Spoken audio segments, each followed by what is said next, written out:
Aleluia. Aleluia, Senhor. Queremos aproveitar, Pai, esse momento, Pai, essa atmosfera, Pai, de adoração. E queremos mais uma vez, Pai, reconhecer o Teu nome, Senhor. Declarar, Jesus, o quão felizes nós estamos nesse dia, especialmente, Pai. Esse dia que separamos, que escolhemos, Pai, para celebrar a Sua vinda entre nós, Pai.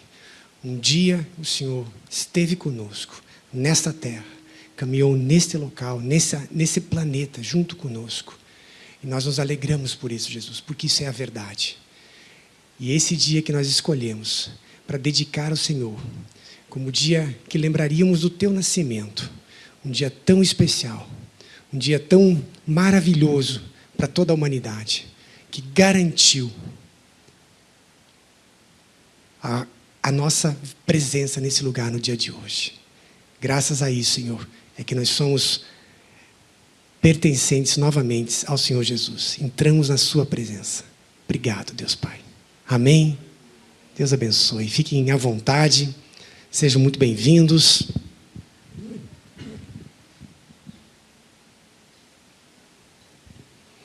Principalmente vocês que nos visitam pela primeira vez. Hoje é um dia especial. Hoje é um culto diferente. É um culto um pouquinho fora, digamos, dos padrões. Mas esse é o propósito. Realmente, a gente fazer um culto de adoração, onde a gente possa estar celebrando um momento tão especial como esse. Amém? Sintam-se em casa. Tivemos a nossa ceia há pouco, não é verdade? Uma ceia como verdadeiramente costumava ser, né? Ao redor da mesa. Uma ceia de celebração, de reconhecimento, de comunhão. Mas, de uma maneira atípica, hoje não celebramos a morte de Jesus, como fazemos toda a ceia, né? Mas hoje, uma vez no ano, nós celebramos o seu nascimento, a sua vida, que também é importante. E nesse dia, e exatamente porque chegamos nesse momento do ano, mais uma vez, que é o Natal, e é exatamente o momento onde a gente percebe muita confusão, muita discussão, muita argumentação a respeito disso. E a gente vê exatamente um momento oportuno para a gente conversar um pouco a respeito disso. Um momento onde as pessoas começam a se atacar. Muitas vezes, né, nas próprias redes sociais, como comumente acontece, por trás das redes sociais, onde você se torna totalmente seguro, né? Você pode falar e mostrar o que você quer e agredir, atacar quem você bem entender. Nós percebemos aí as pessoas falando que celebrar o Natal, como manda o figurino, digamos assim, com todo o pacote, né, seria pecado.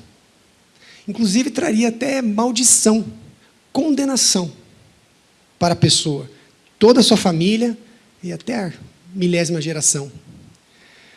Enquanto outros parecem desfrutar tão bem desse momento, tranquilamente, sustentam, inclusive, que esse é um momento importantíssimo para eles, para a família e até mesmo para a igreja. Por exemplo, defendendo que esse é um momento tão oportuno para a gente evangelizar, para a gente poder falar de Jesus. Um momento onde a gente pode disseminar a mensagem de que Jesus veio um dia para essa terra, se tornou humano, nasceu entre nós. E, num primeiro momento, eu achei muito oportuno, um dia como hoje, o culto de véspera de Natal, nós, como igreja, podemos falar um pouco a respeito disso. Estamos num momento ainda de fundamentação, um momento onde nós estamos estabelecendo, né, doutrinas, padrões, como igreja. E, portanto, entendemos que esse é um momento oportuno para falarmos, para conversarmos um pouco a respeito disso, como igreja, até para podermos estabelecer, né, uma mentalidade comum a respeito disso. O sentido de trazermos exatamente fim a essa confusão. de podermos colocar uma palavra de tolerância, de apaziguamento sobre tudo isso. Ok? Nós queremos trazer, sem dúvida nenhuma, discernimento e conciliação. Entendimento sobre essa visão. E é isso que eu quero compartilhar com vocês essa manhã. Convido vocês a estar assim, atentos, né? Quem tem ouvidos, que ouça, preste atenção. E vamos caminhar junto nessa jornada.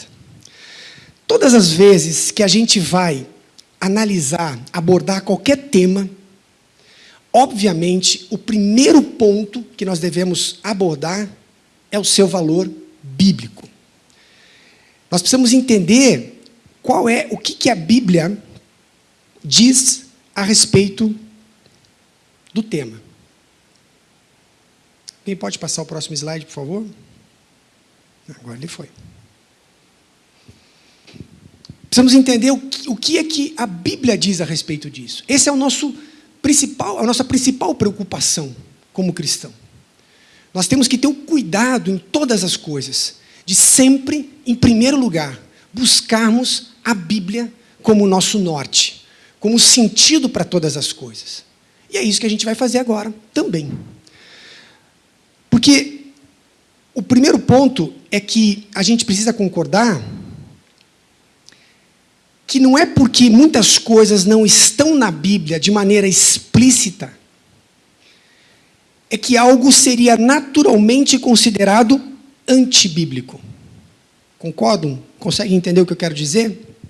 Nem tudo que está necessariamente, não está escrito, disposto, explícito na Bíblia, nos leva a uma condição de antibíblico se fazemos. Me permita explicar.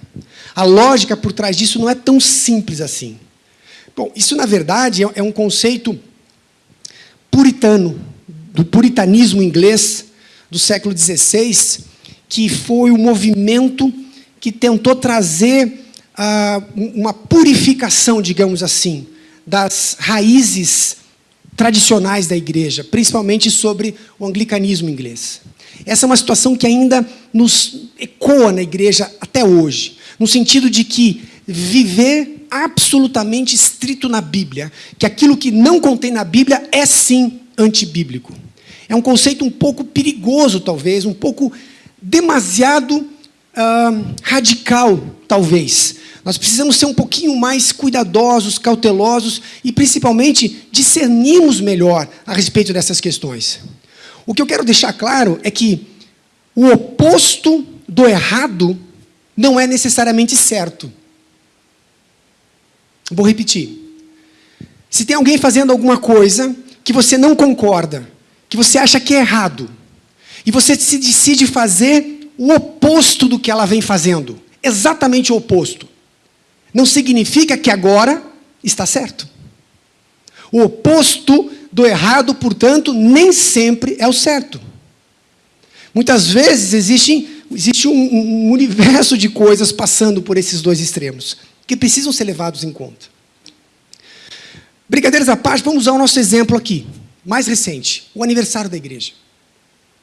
Há pouco tempo, um mês, celebrávamos o nosso primeiro ano como igreja, não é verdade? Agora, deixa-me perguntar aqui rapidamente. É bíblico celebrar aniversário de igreja? Antes que você comece a pesquisar a tua Bíblia aí para perguntar, para me dar a resposta certa, eu já respondo. Não é. Não tem nada na Bíblia, absolutamente nada, nenhuma menção, nenhuma alusão, muito menos assim, algo que pudéssemos usar como uma desculpa, talvez, para celebrarmos o aniversário da igreja. No entanto, todos os fazem, não é verdade? Inclusive nós. Todos o fazem, todos fazem questão, inclusive, de celebrar. Mas não é porque não está na Bíblia que, ao celebrarmos, estamos sendo antibíblicos, hereges. Não estamos contradizendo, não estamos indo na contramão da Bíblia, não é verdade? Eu quero que você comece a entrar comigo nessa linha de raciocínio, vai ser mais fácil para nós podermos chegar nesse ponto comum. Quando a gente celebra o aniversário da igreja, trata-se basicamente de quê? De alegria. Trata-se, acima de tudo, gratidão. batemos muito forte nessa mensagem nesse primeiro aniversário, né, o último. A gratidão que nos move celebrar, nos move, gratidão, antes de mais nada, nos dá um sentido de reconhecimento das coisas. E é isso que está por trás. Essa, digamos, é a motivação da nossa celebração. A celebração é o momento, é o detalhe da coisa toda. Mas o que está por trás é que realmente tem o seu valor diante de Deus. Nós estamos celebrando aqui, não num reconhecimento humano das coisas, da grandeza, daquilo que possa eventualmente ser tocado, ser reconhecido fisicamente nesse plano. Mas nós estamos tentando demonstrar, transbordar a nossa alegria e a gratidão a Deus. Essa é a motivação de todas as coisas. Então, se a gente aplica esse mesmo princípio para o Natal, nós precisamos começar por aí. De fato, não está na Bíblia. Ponto. Não tem nada ali que fale sobre Natal, sobre celebrarmos, comemorarmos o nascimento de Jesus, algo que pudesse dar uma alusão a essa situação. De fato, é bíblico, o nascimento de Jesus está lá. Mas o Natal, como ele é celebrado, não. Não existe nada biblicamente que nos ordena a fazer isso, que nos comanda, ou que nos dá pelo menos uma sugestão a respeito disso. Não é verdade? Nem mesmo celebrarmos sequer o nascimento de Jesus. Não nos é orientado fazer isso do ponto de vista bíblico. Assim como a ceia, a última ceia, nos dá uma ordenança que aponta para a morte de Cristo como sendo algo a ser celebrado. O nascimento, ele é simplesmente citado. Mas, ainda assim, esse dia, o dia 25 de dezembro, ficou sendo reconhecido historicamente, culturalmente, adotou-se esse dia como o aniversário de Jesus. Ponto. Mundialmente, culturalmente, socialmente, ao longo de todos esses séculos, se chegou a esse momento, onde o dia 25 de dezembro se tornou, historicamente, tradicionalmente, como o aniversário, o nascimento de Jesus. Mesmo que não tenhamos qualquer evidência sequer histórica, que dirá bíblica, para atestarmos, documentarmos que a data é exatamente essa. Aliás, muitos estudos são feitos e através de pequenas pistas, digamos, históricas, inclusive a questão do censo, que foi ordenado por César, são datas históricas que podem nos levar a um determinado ponto. Inclusive, eles apontam até a questão climática do momento, dos pastores no campo, enfim, detalhes que nos apontam que, com certeza, nem sequer seria em dezembro. Não se sabe ao certo, talvez setembro, talvez abril, mas com certeza não foi em dezembro, uma data fria. Mas esse é o ponto que nós queremos chegar. Tradicionalmente, culturalmente, é o dia 25 de dezembro. E ainda assim, partindo do princípio de que isso não é antibíblico, se nós estabelecermos esse dia, historicamente, para celebrarmos o aniversário de Jesus, nós não estaríamos sendo, portanto, heréticos. Concordam comigo? Antibíblicos. Não há nada que me impeça, não há nada que me contradiga fazer como tal. Não há nada que me impeça de eu seguir essa cultura, digamos assim. Veja, eu não estou aqui absolutamente tentando, buscando criar uma doutrina dentro da nossa igreja, dentro da B-Church, de que devemos sim celebrar o Natal e, portanto, quem não celebra estaria em desobediência. Muito pelo contrário, por favor. Minha única intenção aqui é criar, na verdade, um sentido de tolerância maior. Um sentido de tolerância especialmente para aqueles que costumam condenar os que comemoram. Esse é o ponto. É encontrar um meio termo onde não haja esse tipo de sentimento dentro da igreja. Esse é o meu objetivo. E é muito comum você entrar hoje na internet e começar a pesquisar, são dois extremos muito bem, dois polos. Pessoas que realmente defendem com unhas e dentes a celebração do Natal, com toda a sua digamos, o pacote todo, a gente vai falar um pouco sobre isso também, e pessoas que são veementemente contra, duramente contra, não a comemoração, mas contra as pessoas que celebram. Inclusive agredindo nos comentários, pessoas que postam coisas, você vê comentários maldosos, pessoas que são de dentro da igreja. Então a gente quer trazer, portanto, um sentimento de tolerância maior. Algo que pudesse funcionar como não dois polos distintos, mas um entendimento, um discernimento sobre cada um. E nós temos embasamento bíblico para isso? Sim, e esse é o grande ponto. Aquilo que é bíblico, nós podemos tranquilamente adotar como doutrina nossa. Bom, então nós concordamos que relacionar o dia 25 de dezembro, Natal, como o nascimento de Jesus, nós já chegamos à conclusão de que não tem nenhum embasamento bíblico para isso, ok?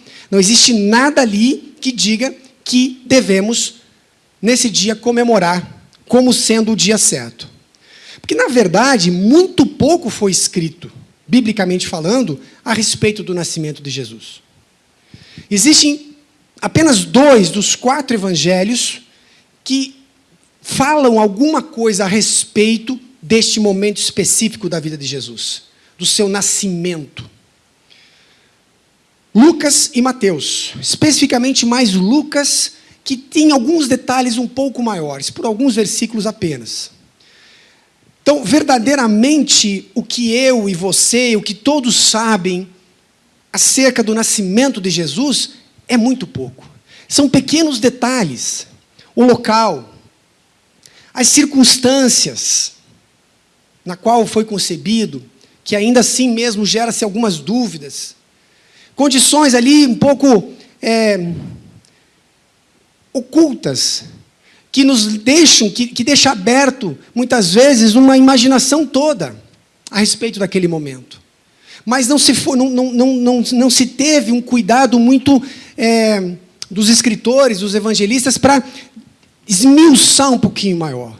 Não sabemos a razão disso, provavelmente não era o propósito, não era cremos que aquilo que não está ali escrito é porque não foi por engano, não foi por esquecimento, não foi por distração de nenhum deles, mas foi porque realmente o Espírito Santo não fez questão que isso estivesse ali por alguma razão. E é um dos pontos que a gente precisa ter um pouco mais cuidado, sempre. O que a gente sabe, que eu e você sabemos, quer dizer, se a gente vai ver no sentido conceitual da coisa, quando você imagina o nascimento de Jesus, sem você querer, mesmo quem não conhece a Bíblia, é unânime, a primeira imagem que vem na sua cabeça é uma imagem como essa, não é verdade? O presépio. Mas isso não é necessariamente bíblico. Se você for analisar todo o ponto da hermenêutica original do grego, toda a questão histórica, cultural dos judeus, principalmente do local em Belém, uma cidade pequena, uma cidade, uma vila. Essa é uma situação bastante improvável, na verdade. Que o nascimento de Jesus tenha acontecido do que a gente conheceria hoje como uma estrebaria, um celeiro. O ponto é que isso aqui não é uma realidade, isso aqui foi um conceito. E muito dos conceitos que nós temos hoje, seja a última ceia, seja o martírio de Jesus, a crucificação dele, o próprio nascimento dele através da figura do presépio, todas essas imagens que nós temos no nosso inconsciente veio da era renascentista, dos séculos 14, 15, 16, da Europa, o berço em Florença. Todos esses artistas, eles trouxeram o conceito sacro para suas artes, esculturas, pinturas. E esses conceitos foram expostos. A perspectiva do artista foi colocada naquela obra. E ela foi o quê? Foi perpetuada na mentalidade da humanidade. Nós temos essas influências até hoje. Você conhece, você visualiza, e naturalmente nós nós temos um grau de uma mentalidade visual das coisas. Quando eu falo algo para alguém, você naturalmente, instintivamente procura o quê? Imaginar aquilo, não é verdade? Fui numa praia, a praia tinha isso aqui e tal, você sem querer, você se vê lá, aquela praia, aquela onda, aquela areia. Em algum ponto, em algum grau, você tenta buscar isso, você tenta recriar essa imagem. E é exatamente esse o ponto. O que eu quero dizer é que muito do que nós sabemos também não é bíblico. Muito do que nós idealizamos, cantamos, pregamos, não tem necessariamente a ver com a verdade absoluta. Por quê? Porque até certo ponto nós não sabemos, concordo? Até certo ponto são coisas que estão nas entrelinhas, que precisaríamos o quê? Analisar um pouco mais profundamente, como eu falei, na hermenêutica, na cultura, né? Todos esses gaps linguísticos, culturais, precisam ser preenchidos para que a gente possa efetivamente ter uma noção conceitual melhor. Rapidamente um parênteses aqui. É muito, mas muito pouco provável que Jesus tenha nascido no conceito que nós entendemos. Como um casal, jovem, José e Maria. Maria, uma menina, jovem, talvez nos seus 14 anos, 15 anos. Seu primeiro filho. Na sua cidade natal, Belém, eles eram originários de Belém. Por isso estavam ali, a família, eles eram descendentes da linhagem de Davi, da casa de Davi. E eles, portanto, deveriam comparecer à sua cidade natal para o censo. Portanto, Belém era uma cidade conhecida deles. Com certeza, parentes. Inclusive, Zacarias e Isabel provavelmente estariam ali também. Pertenciam à mesma casa. Parentes, amigos. E eles chegam, e a noção que nós temos é que eles foram o quê? Praticamente renegados. As portas fechadas. Tiveram que, assim, no meio da noite, sem terem para onde ir. Se esconderem ali numa estrebaria. Um nascimento solitário. Tendo ali talvez alguns animaizinhos, né, para presenciar a vinda do Messias. Só que se nós formos preencher com o gap cultural, nós vamos entender que isso, na verdade, soa absurdo. Os judeus tinham na sua regra de conduta, lei, a hospitalidade. Isso é bíblico, inclusive. E se você for analisar, estudar, quem conhece a cultura judaica vai bater firme nisso. A hospitalidade era algo muito forte na vida deles. A ponto deles cederem a própria casa, se necessário fosse. Que dirá para uma gestante, uma parturiente, um trabalho de parto. Jamais, culturalmente falando, seria possível que eles abandonassem José e Maria. Assim, se virem. Isso não condiz com a cultura. Isso não condiz. O que na verdade acontece, eu não quero entrar nesse ponto exatamente aqui, podemos conversar outra hora, mas existe um jogo de palavras do grego ali, que mostra para nós que Jesus teria sim nascido numa casa. E que naquela época, os animais normalmente ficavam dentro de casa. A figura do celeiro, do estábulo, não era algo comum na cultura deles, até porque a maioria dessas famílias eram muito pobres, Belém era uma vila pobre. E muitas dessas famílias tinham lá o seu animalzinho, uma cabra, uma vaquinha. Para quê? Para o consumo do dia a dia. E era muito comum que eles recolhessem esses animais para dentro de casa. Isso era normal fazer. Por uma questão de segurança dos animais, mesmo para furto, ou mesmo por causa de outros animais que pudessem funcionar como predador. O ponto é que realmente existiam animais ali. E todo esse conceito foi sendo passado. Mas o mais importante, e eu gostaria que alguém pudesse apagar essas luzes aqui, para a gente ver melhor as imagens, é que a gente vê a noção que nós temos, muitas vezes, ela é deturpada. Ela é um pouco desvirtuada. E nós temos que ter esse cuidado. Amém? Vocês estão comigo até aqui? Agora ficou sessão de cinema. Pode ligar tudo, melhor. Deixa para lá. Pronto. Ok.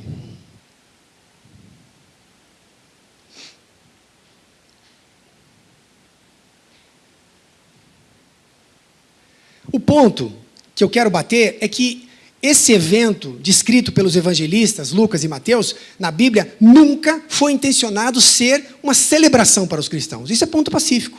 Em nenhum momento eles gastaram tempo, ou recomendaram, ou fizeram questão de florear tudo, dar os mínimos detalhes sobre isso, no sentido de que pudesse funcionar como uma celebração para nós cristãos, eventualmente.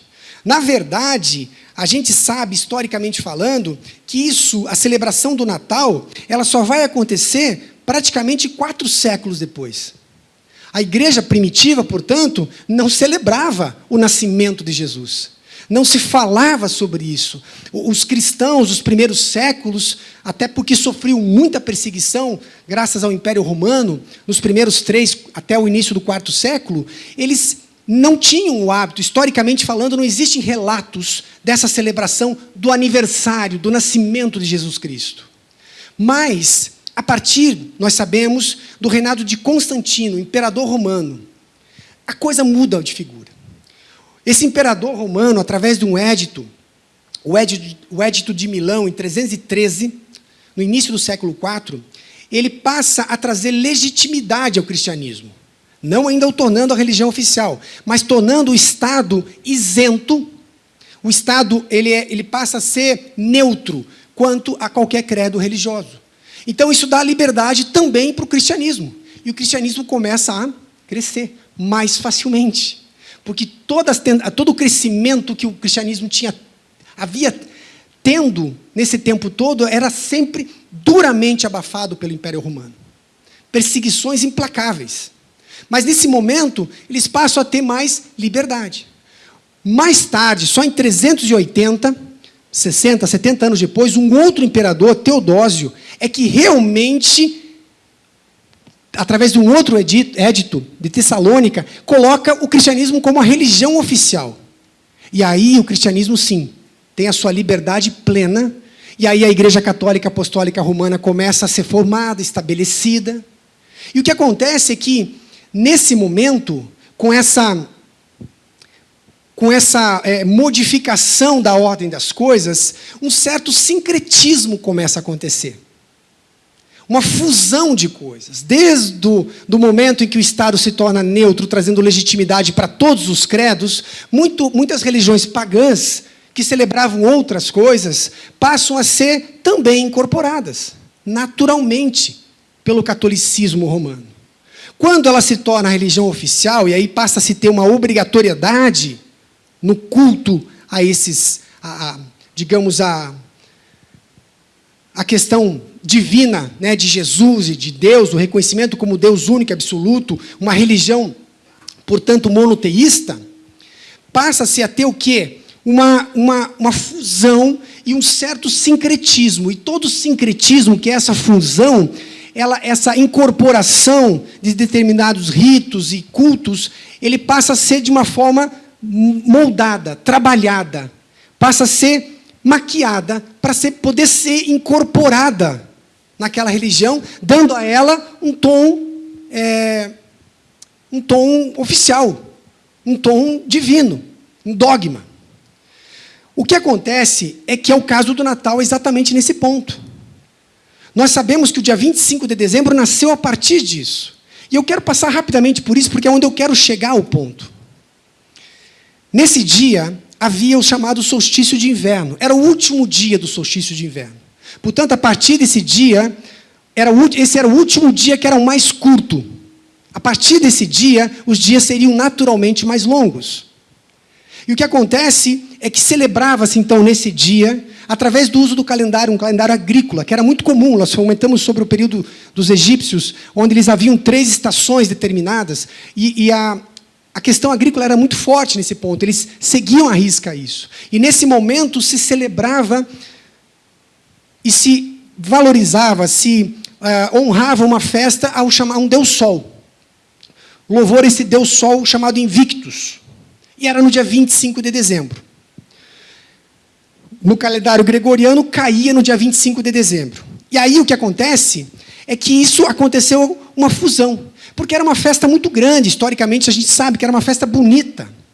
E eles faziam uma espécie de um momento muito interessante. A Igreja Católica provavelmente viu uma oportunidade de fundir as coisas. o Deus Sol, o Deus invicto, o Deus Filho. E se criou essa cultura, esse conceito de que Jesus e a Igreja Católica têm a sua responsabilidade sobre isso, de que esse dia seria o dia do nascimento de Jesus. E, portanto, enquanto os pagãos nesse dia celebravam o Deus Sol, os cristãos não ficavam de fora da festa, mas celebravam ao Deus Jesus. E houve, então, de certa forma, esse sincretismo, essa fusão das festas. Agora, imagine isso, ano após ano, século após século. E ao longo desses próximos séculos, isso se tornou algo normal. Dia 25 de dezembro, a Igreja Católica Apostólica Romana, determinando isso, com a expansão da igreja, com o estabelecimento de uma igreja forte, que controla não somente a igreja, mas também o Estado. Um grande senhor, né, de terras feudais, tem um poder muito grande de definir a cultura de uma sociedade. E é isso que acaba acontecendo. Mas o ponto maior aqui é que, se nós éramos supostos para comemorar ou não, se isso foi certo ou foi errado, se tínhamos que comemorar efetivamente o aniversário de Jesus, biblicamente falando, eu não sei. Mas definitivamente o evento, o nascimento de Jesus, ele é real, ele é histórico, ele é verdadeiro, amém? E ele foi tão importante, mas tão importante, que foi capaz de definir a divisão de eras. E até hoje, não só o mundo cristão, mas todo o mundo reconhece um período antes de Cristo e um período depois de Cristo, em relação ao seu nascimento. Quão significativo é isso? Quão poderoso é isso? Mesmo que não tenhamos nenhuma menção na Bíblia de ter sido esse um momento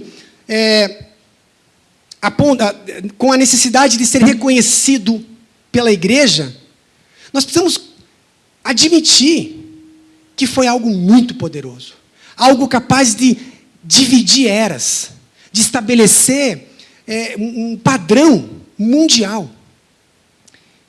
Isso, sem dúvida nenhuma, é muito significativo. Bom, agora a minha opinião nisso tudo. O que realmente importa é se foi um sincretismo, se foi uma alusão, uma tentativa de incorporar o paganismo dentro da religião católica, do cristianismo na época, na sua essência ainda. Todo esse processo de como isso surgiu exatamente, a minha opinião é que isso perde um pouco o sentido nessa altura do campeonato. Eu não creio que isso seja mais a real motivação por trás da celebração. O que dizem respeito, na verdade, eu acho que o que a gente deve se preocupar sempre, em todas as coisas, é a nossa motivação. Não o que efetivamente deu o seu start há 16 séculos atrás, 1.600 anos atrás, com a conversão genuína ou não de Constantino, mas o que representa para nós hoje como igreja efetivamente. Se isso foi fruto de um golpe político, no sentido de tentar harmonizar um reino já na iminência de ser dividido, tentando trazer uma unidade maior através da religião. Sabe, são questões que não devemos talvez valorizar. O que importa, acima de tudo, hoje, é a nossa motivação. E qual ela é? O reconhecimento. Porque aos olhos de Deus, tudo, nós vimos semana passada, quando ministramos sobre generosidade, tem a ver com motivação, não é verdade? Tudo que você faz, aos olhos de Deus, não é exatamente o que está acontecendo, mas é o que te moveu a fazer isso. É isso que Deus está olhando. Quando ele se senta ao lado daquele gasofilácio e a senhorinha deposita aquela moedinha de 1 centavo, é a motivação no coração. E é exatamente esse o ponto. A nossa motivação não está baseada numa festa pagã, de origem pagã, uma festa onde foi de uma forma onde pudesse trazer maldição, porque tem suas origens no paganismo. Não. A motivação nossa é celebrarmos o nascimento de Jesus Cristo, amém? Essa é a nossa motivação, esse é o nosso desejo. Hoje, o que importa para nós é isso. Não interessa o que são as coisas. Se nós olhamos dessa maneira, e hoje não existem mais éditos de imperadores e nem bulas papais dizendo que nós devemos fazer isso ou aquilo. Nós somos, em Cristo, livres para exercer a nossa fé, seja ela qual for, amém? Então, se hoje eu sou livre para escolher, eu escolho celebrar o nascimento de Jesus. E se historicamente, culturalmente, isso acontece no dia 25 de dezembro, por que não? Por que haveria eu de ficar fora disso? Por que haveria eu de resistir a isso? Se a minha motivação como pessoa e como igreja é reconhecer o seu nascimento, isso é ótimo, isso é maravilhoso. Mas tem mais, porque não se trata só disso. Na verdade, a grande discussão não está, e isso você pode dizer, no nascimento de Jesus. Até aí tudo bem, pastor. Até aí está tudo tranquilo. Vamos comemorar o aniversário de Jesus. O problema é as coisas que vêm junto com ela. O pacote. Talvez você possa pensar dessa maneira. E é isso que a gente vai ver um pouquinho. Vamos passear um pouquinho sobre esses conceitos. Porque, na verdade, o Natal, da maneira que nós celebramos hoje, tem todo um enredo que não tinha há 1.600 anos atrás.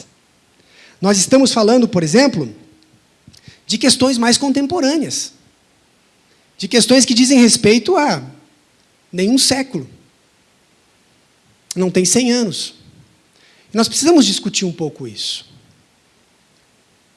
Na verdade, muito do que a gente faz hoje, basicamente tudo que a gente faz hoje, o Natal como a gente celebra, o mundo celebra. O mundo não no sentido mundano, mas o mundo todo, como um todo, celebra, surge de um movimento comercial. Não tem nada a ver com a igreja. Não tem nada muito menos a ver com a Bíblia. É um movimento puramente comercial. E se você for pesquisar, você vai entender isso facilmente. Nós somos indiscutivelmente regidos por propagandas, não é verdade? Nós consumimos, nós queremos ter o que está na televisão, o que está nas revistas, o que está nos outdoors.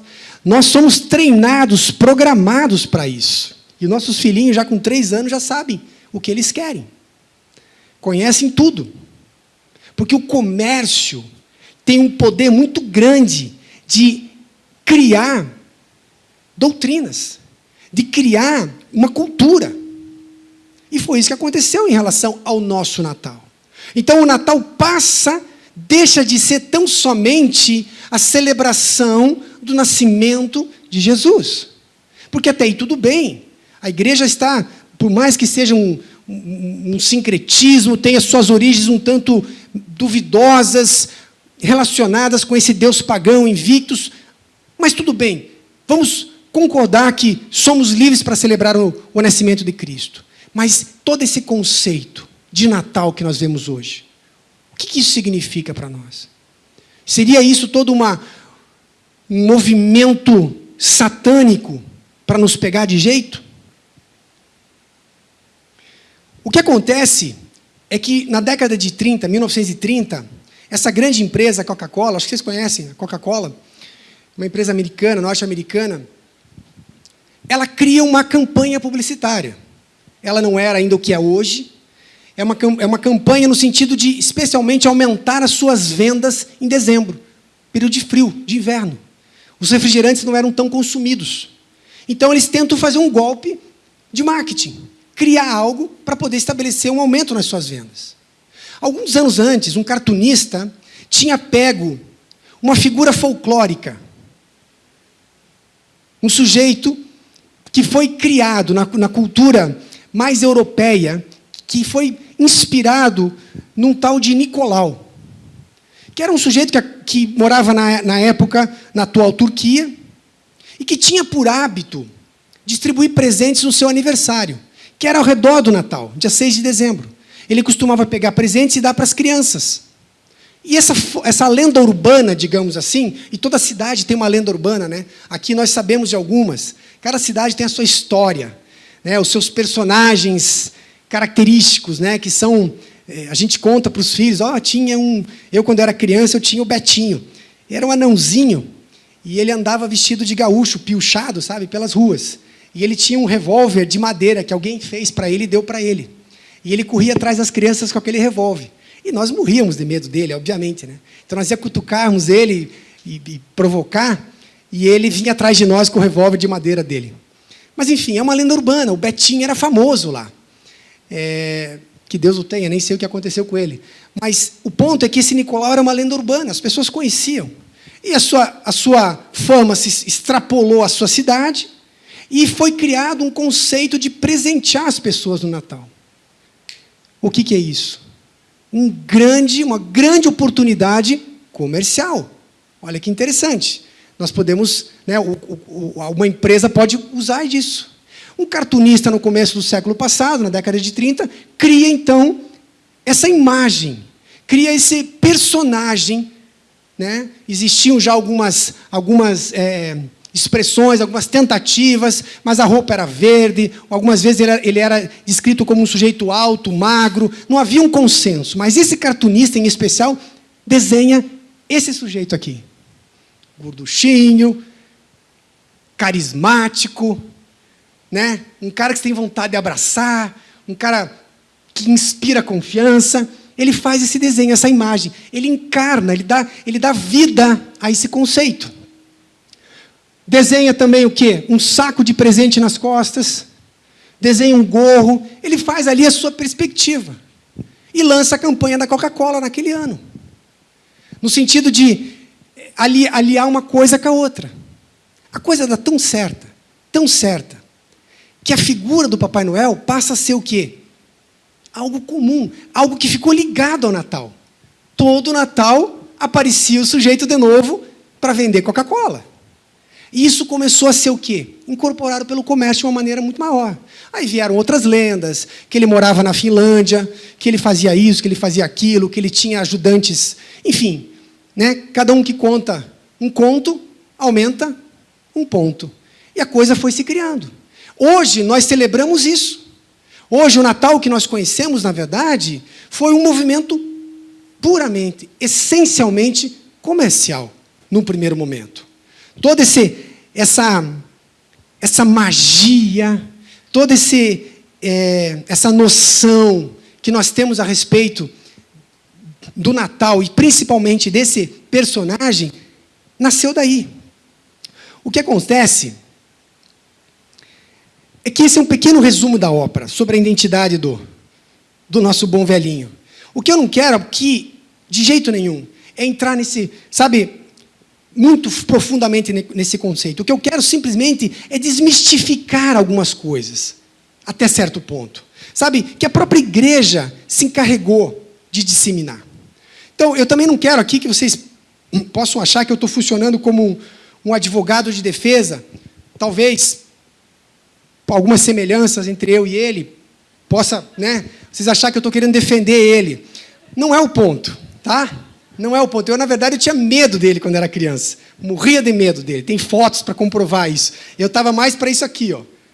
Eu era esse cara aqui, ó. Tá? Minha mãe está ali, não deixa mentir.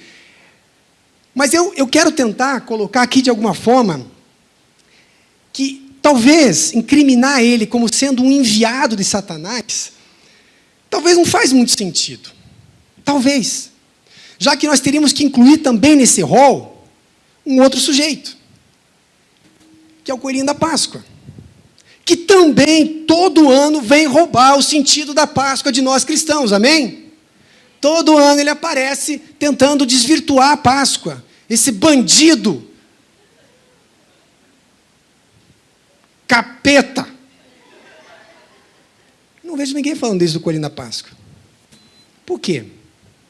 Mas ele é mais bonitinho. É só um animalzinho. Bom, talvez a gente devesse aplicar o mesmo peso e a mesma medida. É só isso que eu quero colocar. Talvez a gente devesse pensar um pouquinho melhor. Eu não estou advogando, como eu falei, em prol do bom velhinho. Eu só estou querendo mostrar que nós precisamos ter uma tolerância um pouco maior nas coisas. Até porque, quando temos conhecimento, nós nos tornamos mais capazes de discernir os enganos. Não nos tornamos tão extremistas, tão concentrados e focados numa verdade. Nós conhecemos todas as coisas. Você crê em Jesus, por quê? Porque você conhece toda a verdade a respeito dele. Não uma única coisa. Não de uma única fonte. E é por isso, no sentido da Bíblia, mas no sentido de um pregador. Não é porque uma única pessoa contou uma história para você e ponto. Não. Existe todo um enredo que o leva a acreditar nisso. Portanto, você tem mais discernimento, você tem mais convicção naquilo, porque você conhece mais. Enfim, a partir de agora, e com tudo isso em mente, com tudo isso que a gente colocou aqui, eu queria refletir um pouquinho mais profundamente nessa passagem. Está lá em Romanos, no capítulo 14. Um faz diferença entre dia e dia. O outro julga igual todos os dias. Cada um tem opinião bem definida em sua própria mente. Quem distingue entre dia e dia, para o Senhor o faz. E quem come para o Senhor, come, porque dá graças a Deus. E quem não come, para o Senhor não come, e dá graças a Deus. O apóstolo Paulo está escrevendo essa carta para uma igreja dividida, a igreja em Roma. Nesse momento, a igreja era constituída principalmente, de judeus e gentios. E eles estavam ali enfrentando questões dogmáticas do judaísmo, ainda tentando infiltrar na igreja, questões que simplesmente dividiam do que pode, do que não pode, do que deve, do que não deve. E acabavam por dividir a igreja. Paulo escreve essa carta e a essência dela é tratar dessa questão, da unidade da igreja. E eles queriam defender o que era sagrado, o que deveria ser feito ou não, baseado muitas vezes em questões, convicções culturais. No ponto, não havia um embasamento bíblico até então, do pode ou não pode. Por isso que Paulo escreve isso. Paulo traz uma intervenção, uma palavra de temperança sobre a igreja.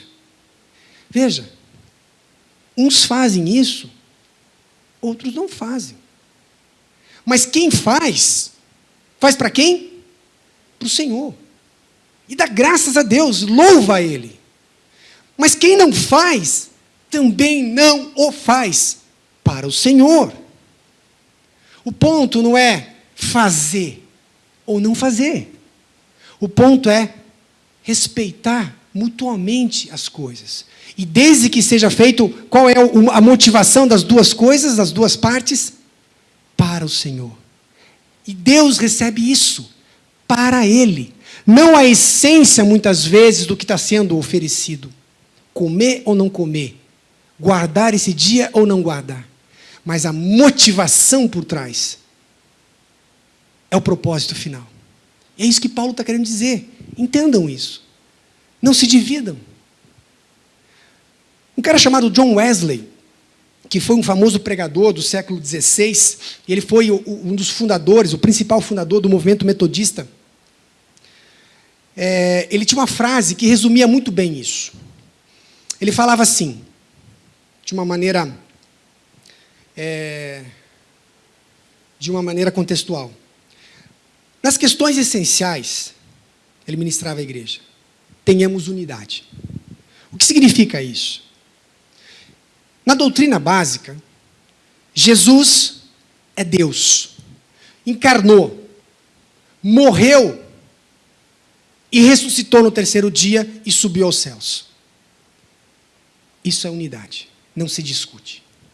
Isso é básico, é doutrina básica, é essência daquilo que nós cremos, amém? Então isso é ponto pacífico.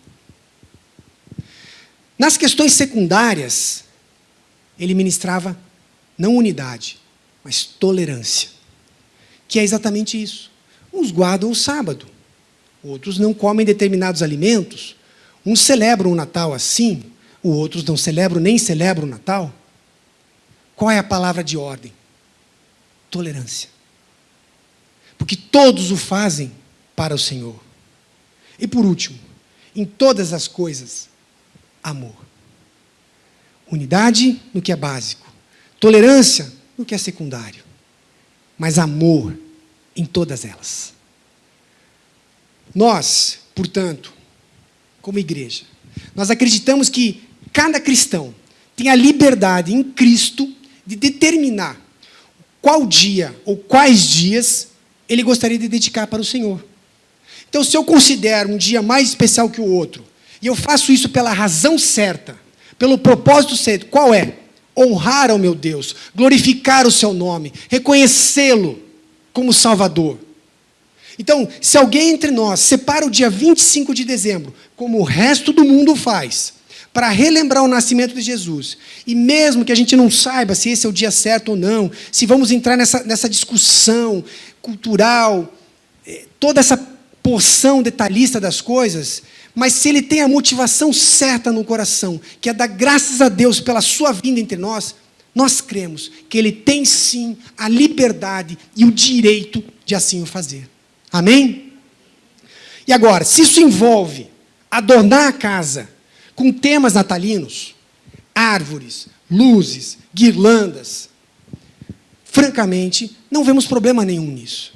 De novo, muitas pessoas se envolvem com essa questão, dizendo que isso, e buscam lá alguns embasamentos na internet, dizendo que isso é fruto de uma adoração pagã, ou isso ou aquilo. Mas a minha motivação, se a minha motivação for adornar a minha casa, no sentido de reconhecer Ele em tudo que eu fizer, tudo que eu coloco na minha parede, tudo que eu preencho, eu estou fazendo com a motivação certa. É o que Paulo está falando. Eu faço para o Senhor. Se eu não faço, então não o faça para o Senhor. Mas se eu faço para o Senhor.